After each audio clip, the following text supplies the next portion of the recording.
এইসব পার করে যখন হুমায়ুন ভাই সিনেমা করলেন শ্রাবণ মেঘের দিন, শ্রাবণ মেঘের দিনে যখন উনি আমাকে কাজ করতে বললেন, সেই সময় আমি তো খুব এক্সাইটেড।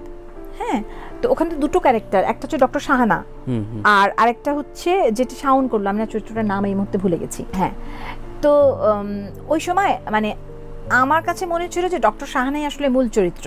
আচ্ছা, মানে উপন্যাসটা পড়ে মনে হয়েছিল।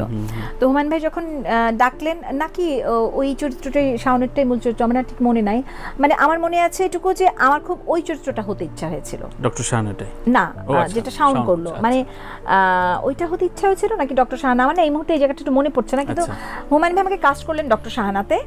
এবং যখন আমি কাজ করতে গেলাম, কেন জানি আমার কাজ করতে গিয়ে মনে হলো আমি কিন্তু পুরো 1 মাসের প্রস্তুতি নিয়ে, তখন কিন্তু নুহাসপল্লী মাত্র নতুন হয়েছে, নতুন হয়েছে মানে কি জায়গা টাকা কেনা হয়েছে, তখন কিন্তু এত ডেভেলপড হয় নাই। মানে যে ঘরগুলোতে আমরা ছিলাম ওগুলো ধরো ফ্লোরে শুধু বালি, মানে তখন ফ্লোরটা মানে বাধাই করাও হয়নি। এক একটা ঘরে আমরা থাকতাম, ঘরের পেছনে বাথরুমও তৈরি হয়নি, চালা ঘরের মতো বাথরুম।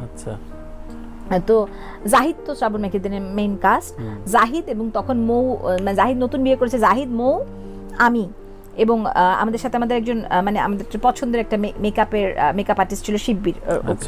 আমরা 4 জন এক ঘরে ঘুমাতাম। আচ্ছা, 3টা চৌকি ফেলা, আমি আবার একটা ছোট ডিভান সাথে নিয়ে গেছি। মানে আমি 1 মাসের জন্য তলপি তলপা নিয়ে, আমি আবার অল্প জিনিস নিয়ে নড়তে পারি না।